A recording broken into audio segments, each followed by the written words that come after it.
Okay, welcome everyone. Welcome to the regular council meeting for Monday, May 27th, 2019. I have a motion moved by Karen Terziano, seconded by Tim Withy. Be it resolved, the regular council meeting agenda dated Monday, May 27th, 2019 be adopted as printed and circulated. All those in favor? That's carried. Oh, Brian's away. Councillor Thompson is away on holiday. I was wondering who was missing. Any disclosures of pecuniary interest with respect to the agenda tonight? Seeing none, move right into invited and ceremonial presentations, and we are, as always, thrilled to have with us Fred Yon, the Commissioner of Engineering and Public Works at the District of Muskoka, and Mark Misko, Director of Engineering and Transportation of the District of Muskoka. They have come here to talk to us about the ongoing saga of King William Street reconstruction. Gentlemen, welcome. Just make sure you turn on that microphone there before you proceed. You got it.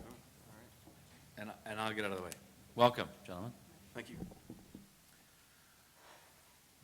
So we just kind of got a 5 or 10 minute presentation tonight just to give the group an update. I think we haven't met, well, I haven't been here in a while since last time we were talking about King William and Main Street. I think it was actually 2018 was the last time I was in. So we've had a few good group meetings since then on communication and the technical group meetings. We've also had we were well into the tendering and procurement stage for the contractor on this work. We've had our mandatory pre-bid meeting for pre-qualifying contractors. Happy to report we've got 3 that have made it through, so we're going to see some competitive bids for this work. So I'll get into some of that as well as where we're at with the current staging and timeline. So the King William portion is basically sectioned off, and these are kind of reflective of the last community information session we had. It's sectioned off into 6 stages. So you can see stage 1 in the bottom left there in the orange, going from the bridge to Chaffee. Stage 2 is Chaffee to Can. Now these are in the, what I'll call southern and eastern lanes of King William. And then stage 3 is that long white section, essentially when the job flips over to the other side of the road to complete that section. And then stage 4 and 5 are essentially the same thing as the previous stages, except that they're in the Can to Scott Street area. And then stage 6 is not really labeled there, well, not specifically on a spot on the map. Stage 6 is essentially the final lift of asphalt for the entire job, so that's just that top coat of pavement that's going in there. So there's a bit of a further description for each of the stages there, and it kind of outlines some of the scope we're anticipating for those sections. Stage 1 being the deepest section of the job down towards the bridge would involve installing and commissioning the sewers, a base course of asphalt on the south side of King William. Stage 2, complete sewers, base asphalt, curb and gutter, use of Can Street as detour for the westbound traffic. I've got some proposed traffic staging maps coming up in the presentation as well. Stage 3 is that lawn section when it flips back over. That would involve service laterals, stormwater, as well as any surface works on the north side of King William, and then complete to base asphalt. Stage 4 and 5, once again, is installing and commissioning the sewers on what I'll call the south side of King William, including some curb and gutter. And then stage 5 is a flip onto the other section between Can and Scott Street. Base asphalt, curb and gutter on the north side of King William, sewers complete. And at this point, King William would be open on base asphalt after the completion of stage 5. And you can see stage 6 there is paving of the final surface course and line painting. So we're anticipating from a traffic impact perspective on that one, lane reductions only, that'd be local for the paving. So here's our timeline, and I guess that's the big question on this job is how long is it going to take and how fast can we get it done. So like I said, we had a pretty intensive pre-qualification program for the contractors to get them through the door to be able to bid. Now we've got essentially with that we had a mandatory pre-construction meeting to look at kind of options on how can we accelerate the job, what could we do with the staging, both traffic and location-wise, to see if there's anything that we could improve on to kind of accelerate this job. So what you're seeing up top is a very basic schedule, which basically looks at linear works being done on a milestone basis. You'll see those red diamonds are what we're calling milestones. And in order to make sure that there's demonstrated progress throughout the job as they're doing this, those milestones essentially under the basic schedule, we've held the contractor to milestone completion before being allowed to progress to the next stage. You'll see underneath on the accelerated schedule, we've combined stages 1 to 5, and what that does is it gives the contractor a bit more room to operate within some of those areas with some staging impacts on traffic, so they can kind of move a bit more freely between the stages, I guess, and they're not as milestoned. So they've recognized during the bidding stages that there's advantages to this from both spacing and timeline. There may be some cost savings as well, which were mentioned initially if we allow them to complete the work faster with a better on-site setup. So you are seeing stage 6 on the accelerated schedule there. We would still see some paving in here into 2020 early, and that would be subject to the asphalt plants being open. I don't anticipate that stage would take that long to actually get the pavement in. We've just used that as our target end date, knowing that the winter could extend sometime into late April even. And you know, we've had a hard spring this year, so we've kind of allowed for some time for any of the work we've got into 2020. So how could we accelerate the schedule? Some of these points that kind of briefly touched on the previous slide there. So you're seeing the top one there is providing the contractor with additional flexibility in those stages 1 to 5. It allows a more site-wide approach, less milestone-based. So for example, they could be installing the sewer in stage 1, carry on to stage 2 for sewer install, while stage 1 essentially was being backfilled with kind of the material coming in and rebuilding of the road. The way it's set up in the base schedule or the basic schedule is stage 1 would have to be complete to base asphalt before we'd allow them to even essentially break ground into stage 2. So we've combined those stages, less of a milestone basis, to give them some flexibility on timing and staging in there.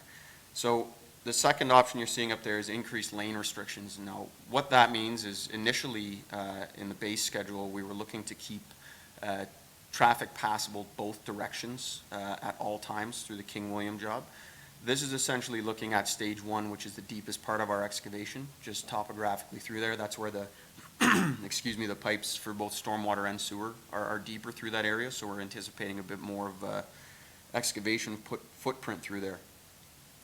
Now, allowing to use the contractor, and this was identified by some of the bidders that we're seeing come to the table, use of 2 lanes, so it would be the center turning lane as well as one of the through lanes, instead of 1 through this section for their construction. Increases their operating space, staging requirements, and speed of construction. They've indicated that it could either be signal-controlled traffic through that passage through there. I think it's about a 200-meter stretch.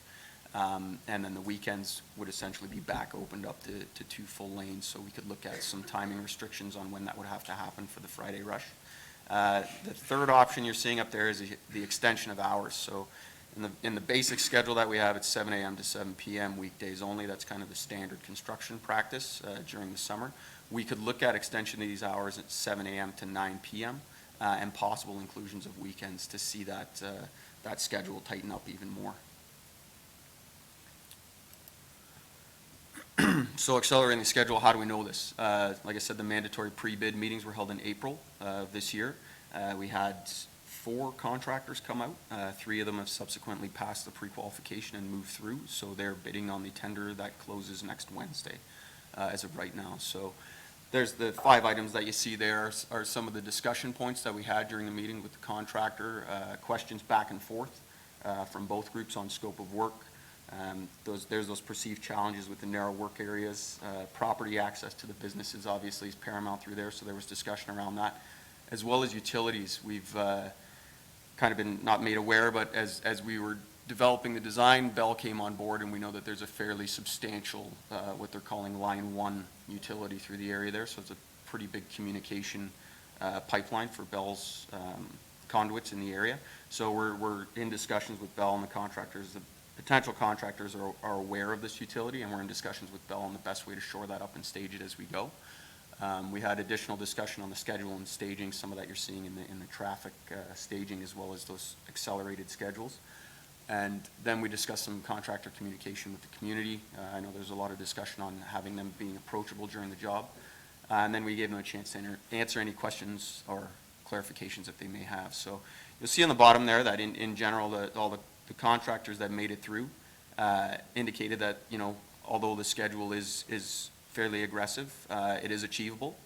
They did mention that they would like to see some additional traffic staging in that stage 1 area down to potentially a single lane through there to be able to accelerate that schedule fully. So what else was considered through here? We looked at full road closures, which is obviously not a favorable option through there, given that we want to maintain access through that section of King William. 24/7 construction. A lot of discussion around that one. Some of the feedback we heard on that was that you start to see diminishing returns when you look at that 24/7 construction. There's a lot of handoff in between crews. There's a lot of overlap. So you don't really see those efficiencies that you would expect with a 24-hour operation. We looked at early completion bonuses, and this one had quite a good amount of healthy discussion around it. And the decision was made, we had some pretty good discussion, I'd say, with some senior staff at EXP, who's our design consultant, who are fairly well versed in early completion bonuses. And the challenge that they expressed through that was the quality of work that they've seen on some of these jobs could suffer with the push to get the utilities in the ground and the job done to hit that bonus. There's an uptick on the amount of deficiencies that they're seeing on those jobs, so there is follow-up work related to it. We did look at increasing the delay penalties, and that's liquidated damages. That's been included in there. And then we also have wording in the contract that we are reserving the right not to award to the lowest bid received based on the observed costs or schedule. So the way the tender's set up right now that we're advertising is we've essentially got a bid on the base schedule, and then we're asking for a price on the accelerated schedule as well. So we've worded the tender that we can award to either of those, and it doesn't necessarily have to be the lowest bid under option A or B, so it does leave us some flexibility. So here's kind of back to the schedule and staging diagram. So you're seeing what the initial traffic control options were through that basic schedule, and those red diamonds are back again with those milestone dates. So on stage 1, for example, you'd have to see all that red portion completed before moving to the continuation of that in stage 2. So you're seeing essentially two-way traffic open through all 5 stages, with milestone dates in between each stage to ensure that we're back up to base course asphalt before we proceed to the next stage. The next slide here outlines kind of some of the accelerated schedules. So in the top left in stage 1, you're seeing that one-way traffic through there, and that would be signalized control. And we've combined stages 1, 2, and 3 with a milestone after those 3, and we can assess where we're at once we hit stage 3, and then in your stage 4 and 5, which is Can to Scott, we'd like to see that stage 3 completed before we allow the contractor to open up in that stage 4 section. It'll just give us a much better idea on the timeline. We know that section will be complete, so if we get too late into the year or something unknown happens, we're not going to end up with a roadway that's essentially open for the winter, which is the last thing we want with respect to the amount of snow we receive in winter operations. So we've combined the stages 4 plus 5 there with a milestone substantial completion date on the end of it on the right-hand side. So here's just kind of a list of important dates. You'll see the tenders closing June 12th. We're anticipating award at our committee, and then a go-ahead on the 19th, and then a go-ahead on the 20th. I know that's a tight turnaround, but that's our committee award, and then we can give them the green light pending we get that at our Engineering and Public Works Committee on the 19th. We usually do send that out the day after. It's a delegated decision, so we don't necessarily have to wait for council ratification. So you're seeing the completion of stage 1 to 3 is November 30th there. And then that red area I've got circled is where we're seeing that basic versus accelerated schedule. So you'll see stage 4 and 5 have been included in that November 30th timeline, and that goes back to that previous slide showing the milestone between stages 3 and then into 4 and 5. And then, like I said, stage 6, we've got that June 15th for the top lift of asphalt. So prior to stage 6, the intent is to have essentially the road will be drivable. It'll be more or less substantially complete. We're just waiting for that final course of asphalt. And I would recommend that, and we do recommend that on a lot of our other projects before we put down both lifts of asphalt. We like to see it at least winter and settle. So if we have any warranty work or deficiencies, we can go in and address those without having to cut through both lifts of asphalt. So what are the next steps for King William? Like I said, the tender's closing June 12th, and this will confirm, formalize cost, staging, and schedule. We've got a community information session scheduled, which we're looking to schedule. We were going to do it the week of the 10th, but I think there's a few conflicting meetings in discussion with some of the town staff. So we're looking at that for the week of June 15th, and then the district EPW committee report is on the 19th, and then the green light would be on the 20th. Now, obviously, some of that looks into what the Main Street streetscaping timeline is, given that, we could be putting asphalt down in the spring of next year on King William. So we've committed, and this is as early as, I'd say late in 2018, early this year, to getting back to the BIA members in Huntsville in mid-June as to what exactly our timeline would be like. And that's still on track to do that. These timelines above would confirm that. We're going to see that tender close with the schedule. And we'll be able to report a bit more once we have that in hand at that June 15th community information session. But as far as, I guess, to follow up on the Main Street stuff, we're currently advertising the RFP for the design package. We're on track to get that. None of the deliverable timelines have changed through that. But this closing of the tender could inform some of the staging and scheduling that could potentially ripple into the Main Street job. So that's kind of the quick update. I'm sure there's more than a few questions. Be happy to answer anything that anyone has. Okay, thank you very much. I'm sure there will be a few questions. So I'll turn to council, starting with Councillor Withy. Thank you, Your Worship. Yeah, I have a number of questions, actually, but they'll cut me off, I'm sure. I've had a number of requests to look into creating a left-hand turn onto John Street from coming across the bridge onto King William. There's businesses and people down there that would really like to see a left-hand turn lane there. What's happening now is people are running through the parking lot just past there, and I know there isn't a ton of room for a little left-hand lane there, but if we took a little piece of the little rotary parkette on that corner there, I think it could be done, and I think it would be a useful for traffic flow and help out a number of the businesses in Brindle Square that have asked quite a lot about it. If I may, Your Worship, I noted you've got your winter shutdown date, and some years we may not get winter until Christmas. It's all up in the air. If that happened, where there wasn't, could a stage continue on as long as the weather permitting, or is it the actual plants that shut down, asphalt plants, what have you?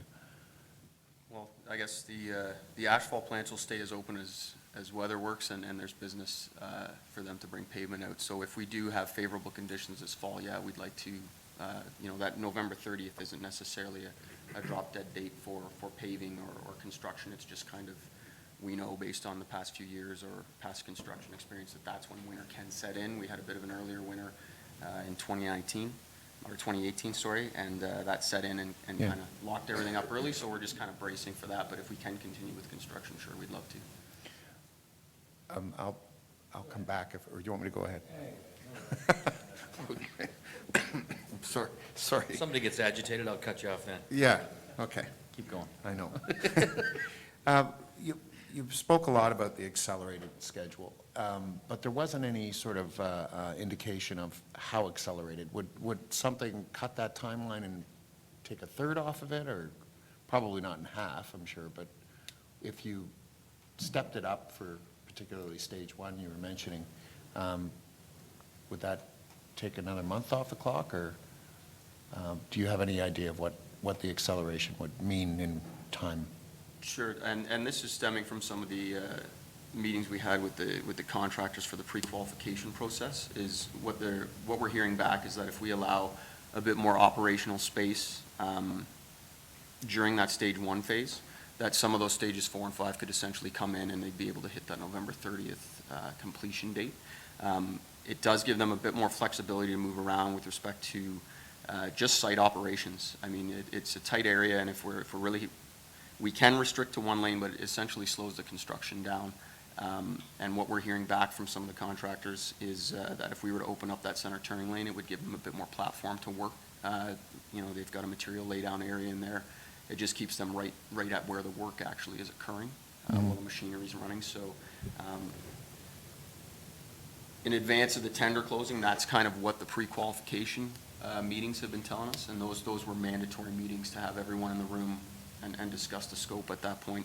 But once we see those tenders close, we've asked for their staging plan, their traffic plan, their timelines will all be in there, as well as those two prices for the basic schedule and then one for the accelerated one. What those numbers will be specifically is tough to say at this point. We know what our budget is, but until we see the bids come through the door, it's always a bit of a, not a guess, but a best guess.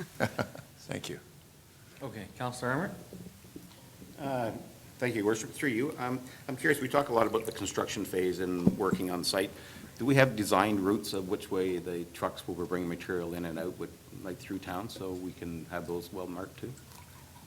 We don't have the contractor's haul routes at this point, and we would ask for that to be submitted once the tenders have opened and we're looking to award.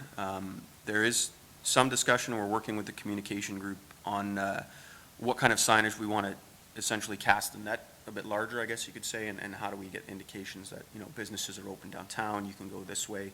If you want a route around construction to get to, we'll call it Main Street downtown. We've asked the communications group to provide us with a list of the companies or businesses that could be affected in the area, and we just want to make sure that we have them all crossed off with notification up on the signage that, you know, businesses ABC are still open as per usual. Councillor Weeb? Thank you, Your Worship. Through you, what has been the feedback looking at these two models from the business community in that area? The last, thank you through you, Mr. Chair. The last large community information session that we had was in, I want to say February, was the last one that we had. And there was obviously some concern about business access, length of construction. These two timelines, you know, we saw some of the initial staging options through there and the yellow and red line work. The basic one was presented.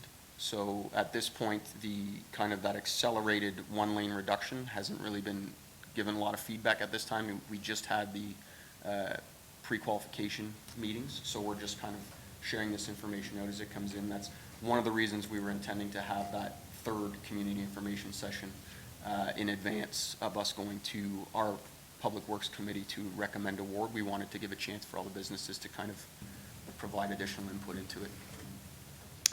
Deputy Mayor Terziano? Thank you, Your Worship. Mark, where you had stage 4 and 5 in 2020, I think the start date was maybe April 2nd to May 30th. So if we got a really extended winter and you couldn't start, is that going to push everything back if that is held over? Thank you for your question, through you, Mr. Chair. Yeah, there's always the potential that the winter could extend, and we're seeing, you know, essentially unfavorable construction conditions. You know, one benefit is that King William isn't half load restricted. So if we needed to go in early, we could. We're not going to destroy the infrastructure around it by doing that. But to answer your question, yeah, if we saw an extended, you know, well into March and April deep freeze type thing, it would obviously slow down the schedule.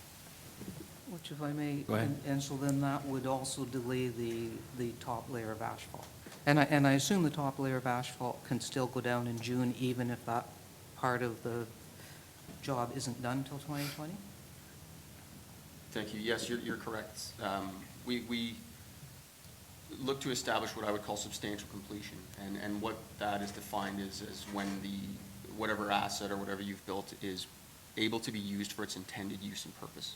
So if we have a base course of asphalt down and the road's essentially drivable and all we're waiting for is that final 2-inch lift on top, that can come in at a later date, or it can go in as early as possible depending on how favorable weather conditions are. Councillor Withey? Thank you, Worship, just as long as no one else wants.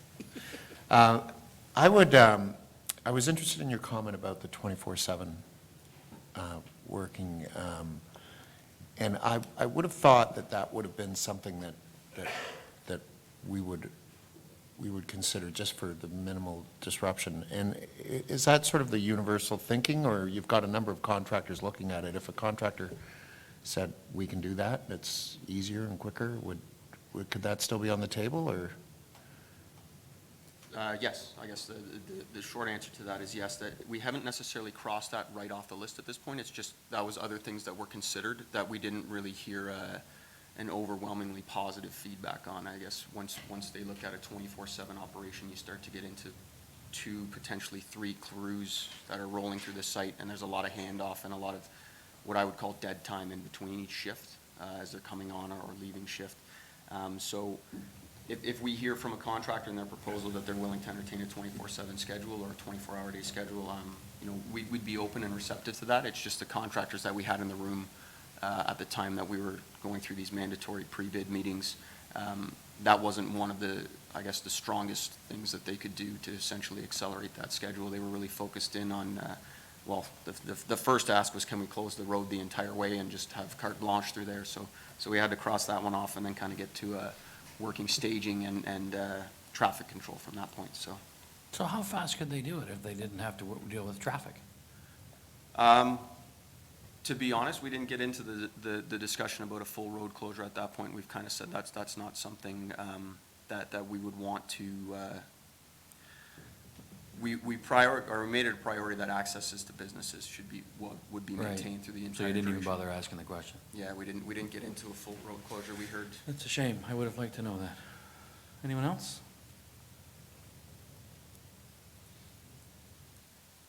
Do you really think you're going to get started June 20th? You're on camera now, too, you know that. yeah. The green light for construction, yeah. I mean, if we can get it and it comes in, we've got our budget set, and until we receive the bids, I want to keep that closed because it's a competitive process. But, if we can get it through our committee on the 19th and give them the go-ahead on the 20th, safe to say, I don't think we're going to see machinery on site, one day after award, but that gives them the green light. I would anticipate that sometime after Canada Day, you'll start to see action on site. They're going to have to get locates, queue up all their staging. The good news is that the contractors that we had that made it through the pre-qualification process have indicated their commitment to get this job done. There's a couple of them that are very keen on getting in and delivering this one on that schedule that we're proposing, so. Further to Councillor Withy's question about a turn lane, a left-hand turn lane onto John Street, I'm wondering if you could actually get back to us on how much territory you would need to make something like that work. And I'm assuming you'd have to go a little further than just a little bit into that garden, but if you can let us know how much land you might need, that might be something that we could deal with at our Public Works Department, because I agree it's something that'd be really helpful. Yeah, I can definitely follow up on that. We've got, the tender design drawings are out at this point, but if we can get into discussions about that and see what the footprint would be. Great. Anyone else? Okay, gentlemen, thank you very much. Fred, thank you. You're welcome. You hire good people. Just here to support Mark. That's good. Thanks. Thanks, guys.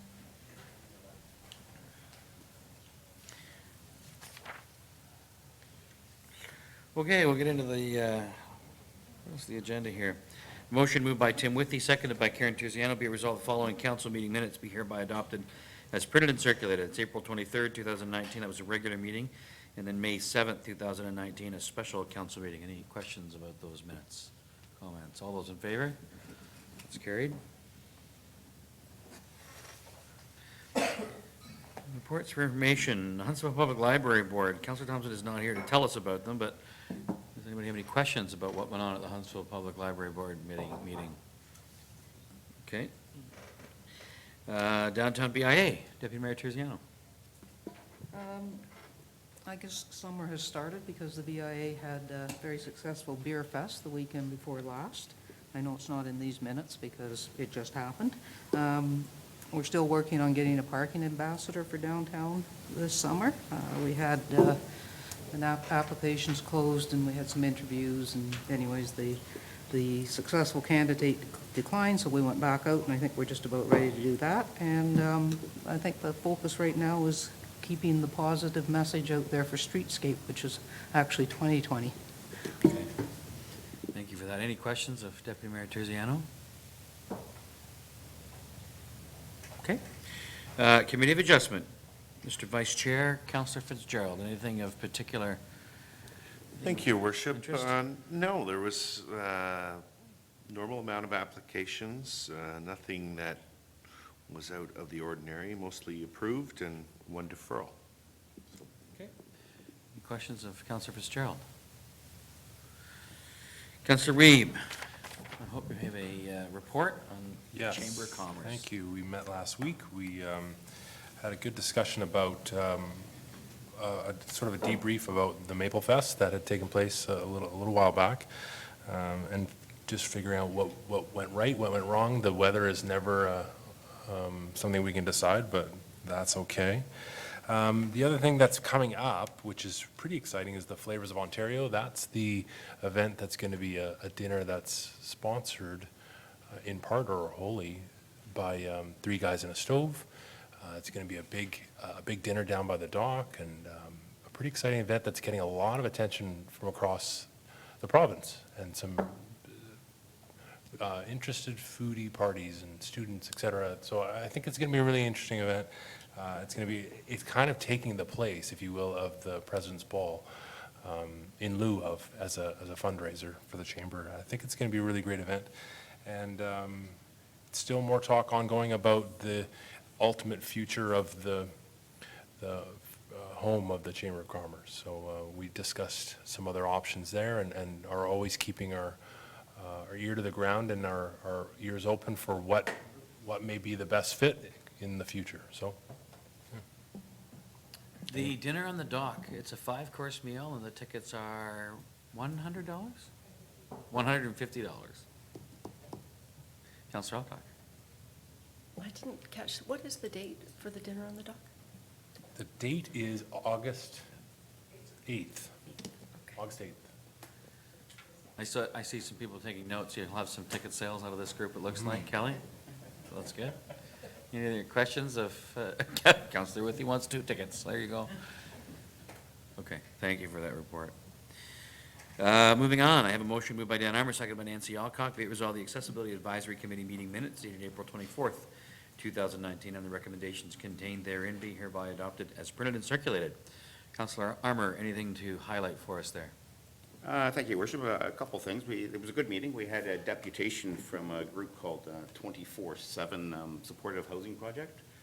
And her name was Madeline Gauze, I believe. And it was a good presentation on building more accessible, affordable housing for seniors.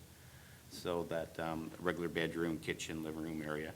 And then they provide services 24/7. They could be anything from helping them get to bed at night or get up in the morning, cook for them and do their laundry, et cetera. So there's a lot of people in that middle stage between moving into nursing home and not able to stay home. So this is a perfect opportunity for something like that. It's not for profit. So it was a good discussion and good deputation.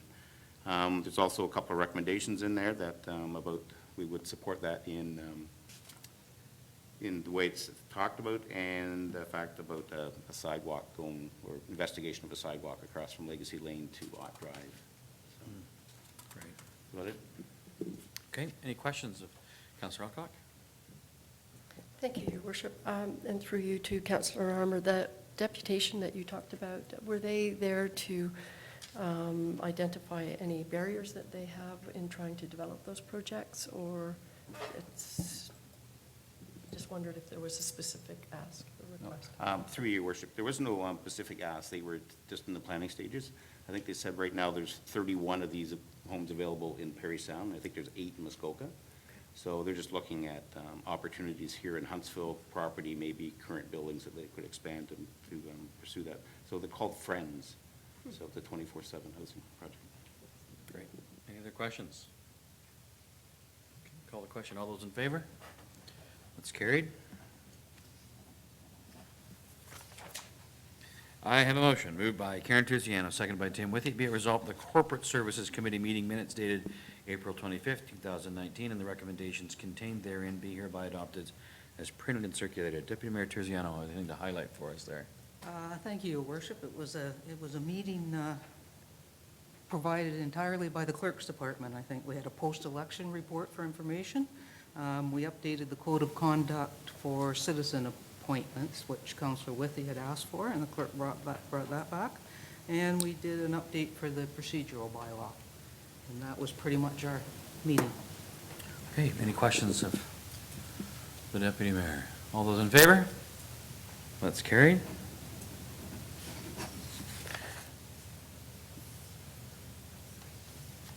I have a motion moved by Karen Terziano, seconded by Tim Withey. Be it resolved, the Community Services Committee meeting minutes dated April 25th, 2019, and the recommendations contained therein be hereby adopted as printed and circulated. Councillor Weeb, what would you like to highlight for us there? Sorry, I've lost my page here, and I'm going to have to come back to me if you, oh, there it is. Oh, we had a great. Great teamwork. That's great. See? We had the catch-up from the Ontario 55 Winter Games. They came and gave us the summary, and it was, turned out to be a really great event. And Fran was there, and Sherry was there, and we recognized the volunteers, rightly so, because they did such a great job with that. We talked about, the cancellation policy for our facilities. We had a good discussion about that on what was fair and how we should be looking at that. A pretty robust discussion on that, but other than that,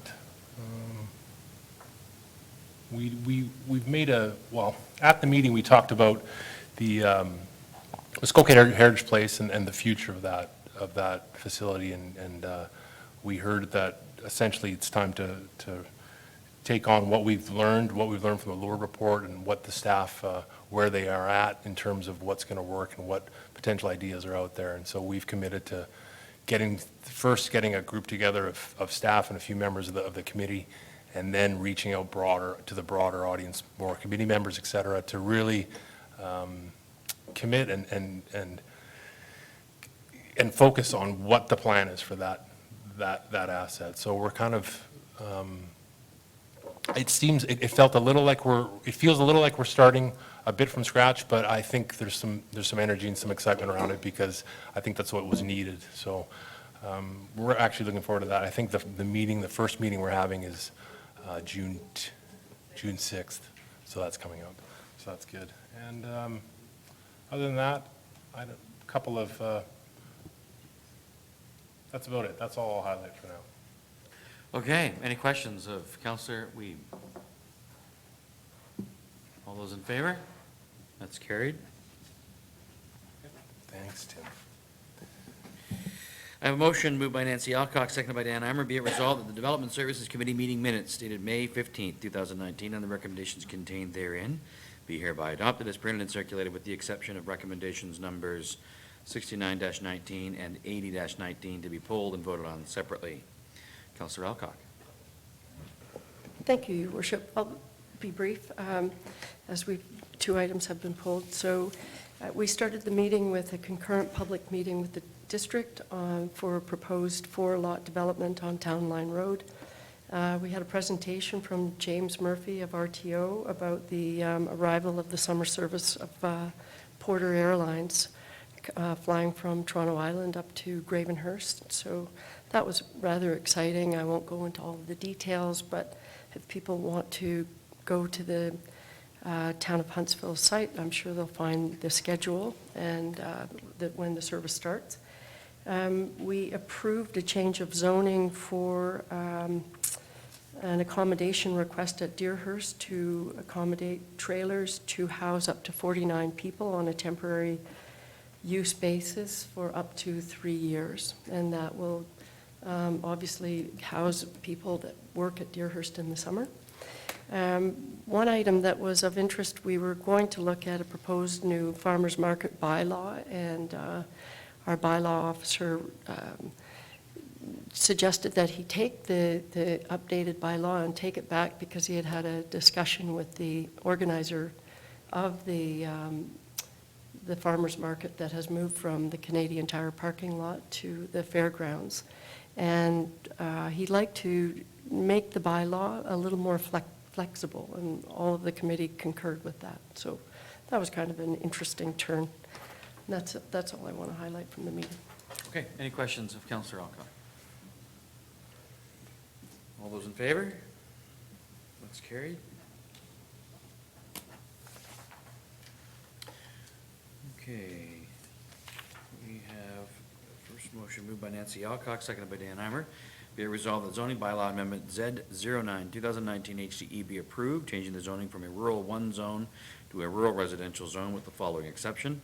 The land shall be subject to a site plan approval pursuant to Section 41 of the Planning Act 1990 RSO as amended, and no site alteration shall occur until a site plan approval is granted, is the original motion. There was something that was missed in that original motion, which is the amendment that I'll read now. Moved by Nancy Alcock, seconded by Dan Heimer. Be it resolved the following bullet be added, and that would be that the minimum lot frontage shall be 95 meters. So any questions about the amendment? It was literally just missed in the motion, but, okay, all those in favor of the amendment? That's carried.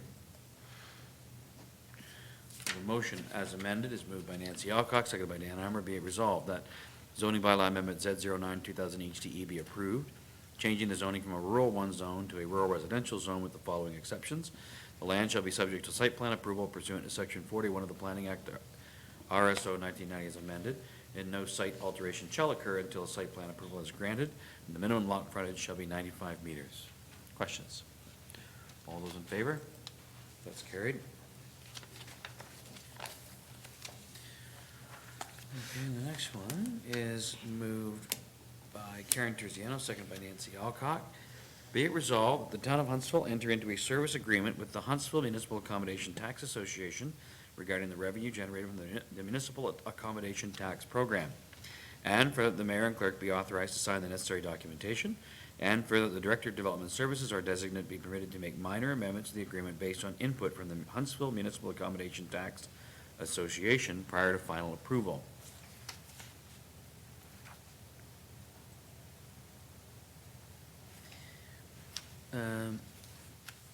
That was the original motion.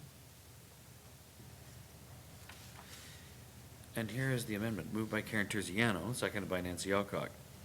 Be it resolved, the following paragraph be added to the first paragraph. And further that the following section in the agreement be struck out and replaced with the following. So this is under the relationship between the parties, so that's B1. The town shall continue to support the Huntsville Lake of Bays Chamber of Commerce for the operation of a visitors information center, as well as the Marketing Our Communities program for the duration of this agreement.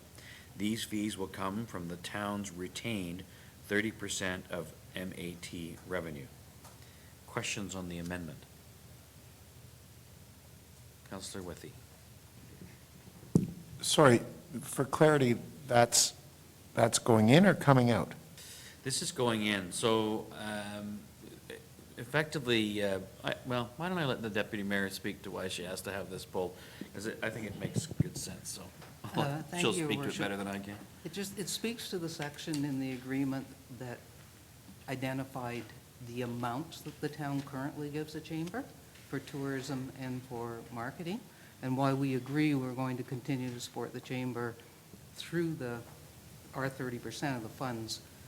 I didn't think it was appropriate that the amount of money be determined by an agreement with another group, that would be council's decision to what the amount is that they're going to fund, that it would still come from the marketing fund, though. Yeah, we may want to give them way more money, right? I said that just because you were here, Kelly.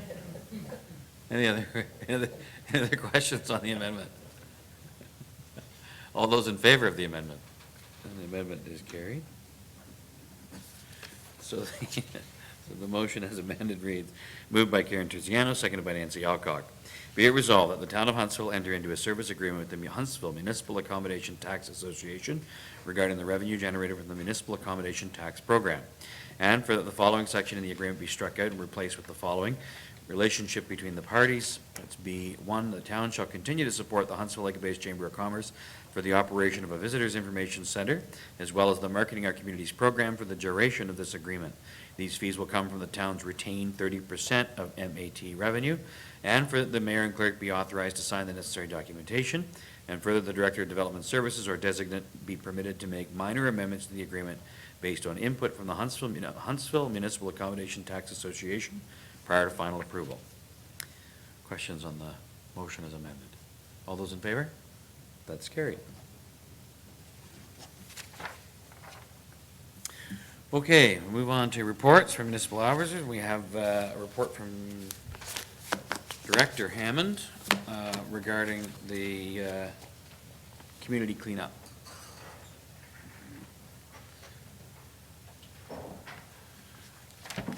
Thank you, Your Worship. Good evening, members of council. This report follows from your discussion at the special meeting on May 17th with respect to options for a community cleanup, community-wide cleanup. The report provides you with sort of some generalized options as well as a high-level overview of the costs related to those options. I understand that Director Hearn, I've spoken with him earlier, he may have an additional option or two which he could throw out to council should you so wish. And the report is provided for information. Thank you. Great. Any questions? Councillor Armour. Thank you, Your Worship. Through you, I'm just wondering, Derek, do you have any cost from the last cleanup back in, what was 2000, the last time they did the cleanup around town? Do you have a cost of that? Your Worship, I'm sorry I don't. Perhaps that's something that our treasurer could follow up with council on. I don't know if Director Hernan has any high-level costs that he recalls. The deputy mayor may recall, she was the staff person that coordinated, and I seem to recall it was staggeringly expensive. I don't remember the exact figures, but I remember we set a budget and the actual number came in at 4 to 5 times what we budgeted. But I don't remember the number.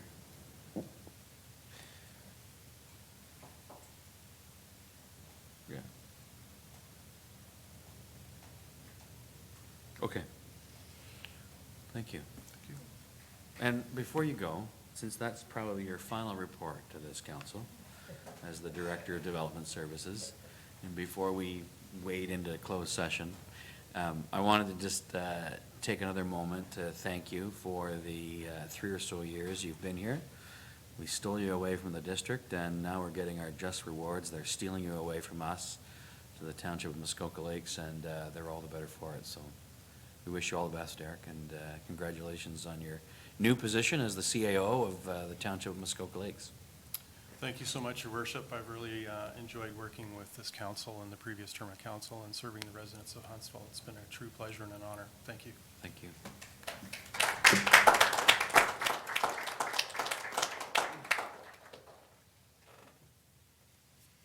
Okay, we're into bylaws.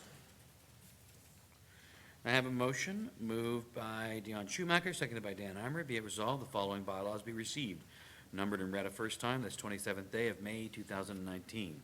Bylaw 2019-34, that's DeCourcy, Part Lot 13, Concession 1, Chafee, 72 Center Street South, rezoning. Bylaw 2019-35, DeCourcy, that's Part Lot 1, Part Lot 13, Concession 1, Chafee, 72 Center Street South, that's the removal of the holding. Bylaw 2019-43, that's an amendment to Bylaw 2019-25, the delegation of authority. Bylaw 2019-44, amendment to Bylaw 2018-28, the Council Code of Conduct. Bylaw 2019-45, repeal and replace of procedural Bylaw 2010-130. Bylaw 2019-46, Gordon, Part Lot 21, Concession 11, Stevenson Township, that's 146 South Lancelot Road, that's a rezoning. Bylaw 2019-47, Locke, that's Part Lot 7, Concession 10, Brunel Township, or 74 Fellowship Lane, that's a rezoning. Bylaw 2019-48, that's Skyline Deerhurst Resort, Inc., Part Lot 30, Concession 2, Chafee Township, that's 1413 Highway 60, that's also a rezoning. All those in favor of first reading? That is carried. I have a motion moved by Dan Armour, seconded by Dion Schumacher. Be it resolved that bylaw 2019-34 and bylaw 2019-35 and bylaws 2019-43 to bylaws 2019-48 inclusive be reported and read a second and third time and finally passed this 27th day of May 2019. Questions? All those in favor? That's carried. I have a motion moved by Nancy Alcock, seconded by Dan Hummer. Be it resolved that bylaw 2019-49 Nadrowski, Part Lot 26, Concession 5, Chaffey Township, or 555 Williamsport Road, rezoning as amended, be received, numbered, and read a first time this 27th day of May 2019. All those in favor of first reading? That's carried. I have a motion moved by Nancy Alcock, seconded by Dan Armour. Be it resolved that bylaw 2019-49 Nadrowski, as amended, be reported and read a second and third time and finally passed this 27th day of May 2019. All those, any questions? All those in favor? It is carried. Okay, we have nothing under previous business, unless somebody throws their hand up quickly. Nothing under new business, unless somebody throws their hand up really quickly. Oh, Counselor Weed. That's right, I'd like to jump in one last time. Coming up June 6th, I failed to mention, is the Chamber of Commerce Golf Tournament. So anyone who wants to get a foursome out, go to the Chamber website and see out on the links. It is at Grandview Golf, Malcolm Brown, right? Yep. Yeah. Great, okay. So general information, we have the Muskoka Algonquin Healthcare Capital Development Task Force update, number 28 there. I don't know if there's any questions about any of that, but that's there. Council correspondence from April 17th to May 22nd. I don't know if there's any questions about any of that. The District of Muskoka update. Councillor Alcock would like to start. Thank you. Thank you, Your Worship. I don't have a lot to report other than the fact that, well, I guess I should start. The Minette Joint Policy Review Steering Committee, that's the one that's looking at all of the resort development in Minette, provided a report to our committee and requested funding from the district that is currently being matched by the Township of Muskoka Lakes for the completion of 3 studies. One is to look at the economic impact of resorts in Muskoka. 2, updating a boating impact assessment for Wallace Bay, which is the bay where Minette is. And 3, updating the district's environmental impact guidelines. So all of those they feel are required in order for them to do the work. The part that we actually liked about the proposed proposals is a lot of the work that they will be looking at there in Minette, we think we can apply and use elsewhere in other municipalities in the district. So we approved that at committee, and that's for $125,000. And as I said earlier, the Township of Muskoka Lake has already approved their contribution of $125,000. So that was a big item. And the next item, a Muskoka official plan review, we incorporated 3 proposals, development proposals into the urban services boundary area in the updated official plan. And the reason why I'm mentioning this is that 3 of those areas are in Huntsville, being Eagle Ridge and Club Link, as well as one near Huntsville Downs Golf Club. So all of that was fairly administrative, but we did it, and so I think that's important. The other is transportation. We approved the awarding of a contract to Hammond Transport for the Corridor 11 bus service, so that's back on track. And, well, it will be if council approves it. But the final item I wanted to talk about is, one more time, we are having we're hosting the Affordable Housing Policy Forum on the 5th of June in Port Carling. And at this point, there are about 60 people who have responded to the invitation. I believe our mayor is sitting on one of the panels, so he will be there, as well as at least 2 other mayors from the district. And I think it will be hopefully a very useful day. We're really looking for as much input as we can possibly get from across the district on how we are going to get boots on the ground with respect to the development of alternative and affordable housing in our district. And so we have great expectations for the day, and hopefully they will be met. So I say that as much for anybody who's watching this on TV tonight. If you're interested in housing, please join us on June 5th in Port Carling. It's free, and we are looking for maximum participation. So that's it. That's a great report. Thank you. Any questions of Councillor Alcock? Okay. Councillor Withey, you'd like to do the update on the Health Committee? Thank you, Your Worship. The Health Committee met last week. There was a couple of items to highlight.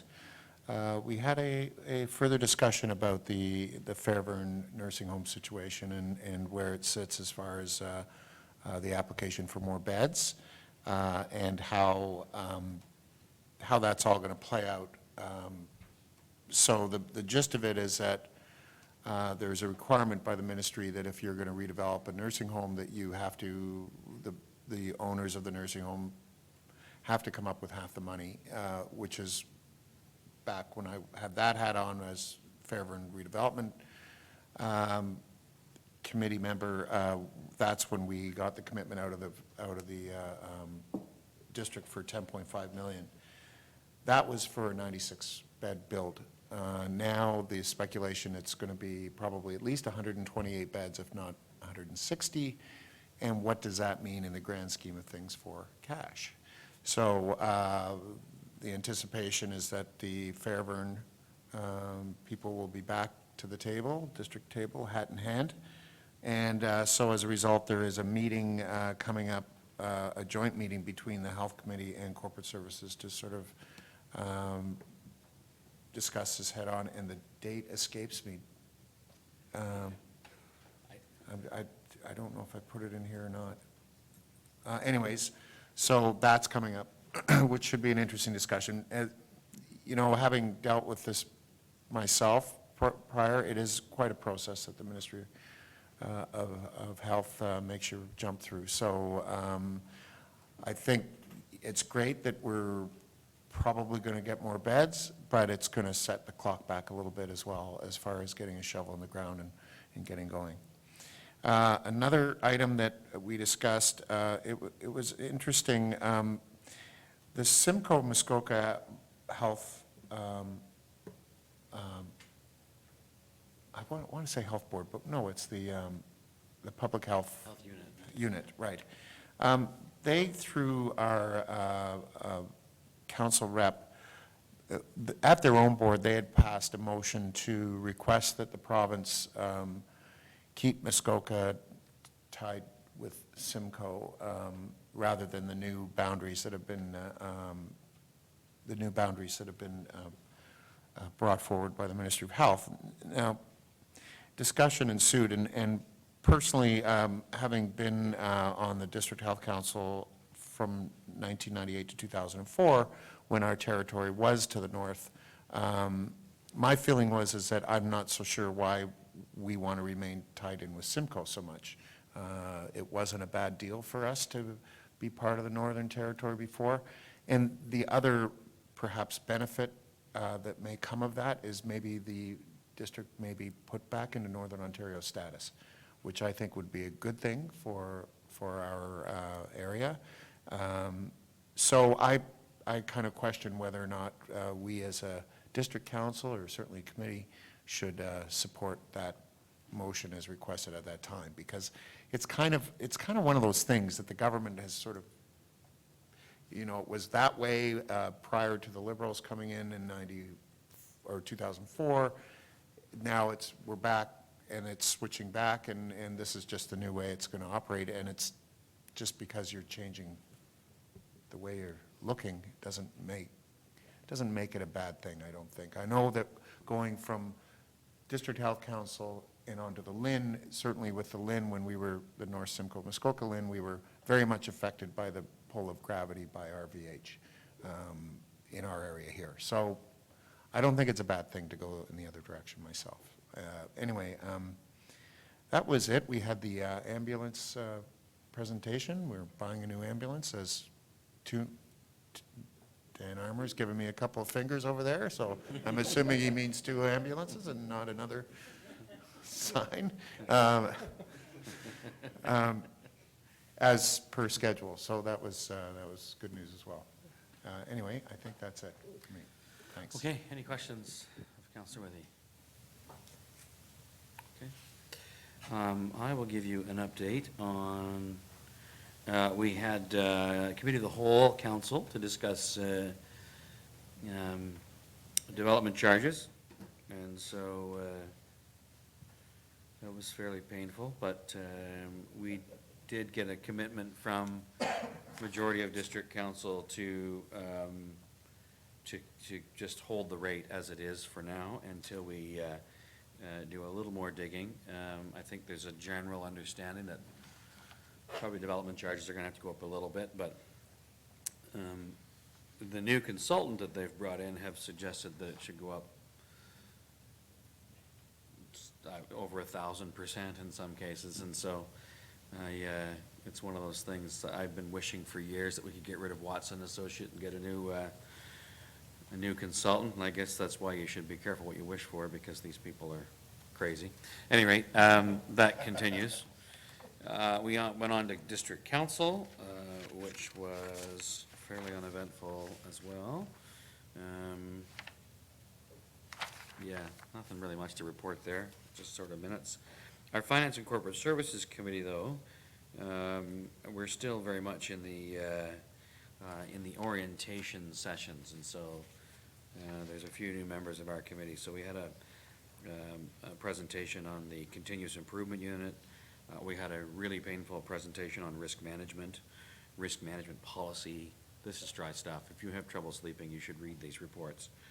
I apologize to people that are in the insurance industry, but this is really boring stuff. At any rate, we had an update on, sorry, Tip. We had an update on surplus land, an update on our credit report, which is very good. So that was all good as well. So, you know, any questions about any of that? You want me to go on about the risk management stuff? No? Okay.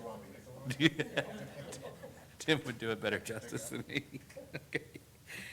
Okay, so there's no questions about my report. The next up report we have is actually from Councillor Armour, who went to the Fire Essentials for Council seminar. I can't imagine why you needed to go to a seminar on fire and safety, but. It was a great day, actually. It was the Essentials of Municipal Firefighter Protection Act, so Okay. there's a lot of good stuff in it.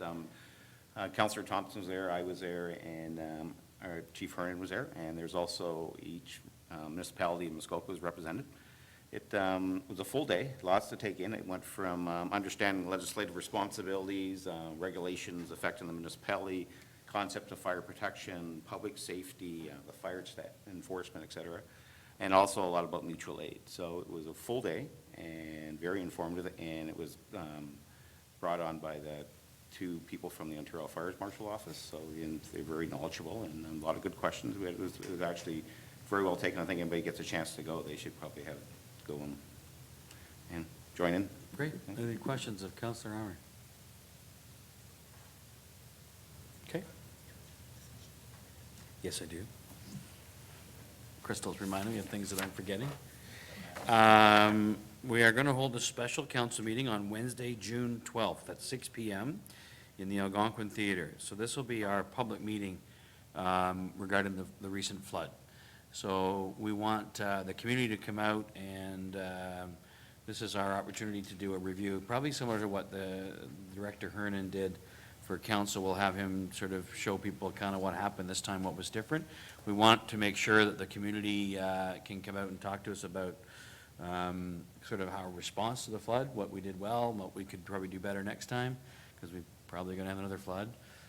And then it will also lead into the Ministry of Municipal Affairs and Housing. They are going to be here as well to answer questions about the disaster relief funding program, et cetera. So it'll be kind of like 2 meetings in one kind of event. But that'll be in the Algonquin Theater, Wednesday, June 12th at 6 p.m. So please let everyone know about that. Okay? Okay, so we're going to go into closed session, so I'm going to read this resolution, and we'll give a few minutes for people to do their thing. A motion moved by Dan Armour, seconded by Dion Schumacher. Be it resolved, the next portion of the meeting be closed to the public, commencing now at 7:05 PM for the purpose of considering matters pertaining to the following section under the Municipal Act 2001. So that's section 2392C, proposed or pending acquisition or disposition of land. So that's related to confidential report number Corp. 2019-22, property within the urban core, report number 2. Confidential report Corp. 2019-23, property within the urban core. Confidential report Corp. 2019-24, property within the urban core. You can see we're going to be talking about some property in the urban core. All those in favor of that motion? That is carried. Okay, we'll give everyone a few minutes.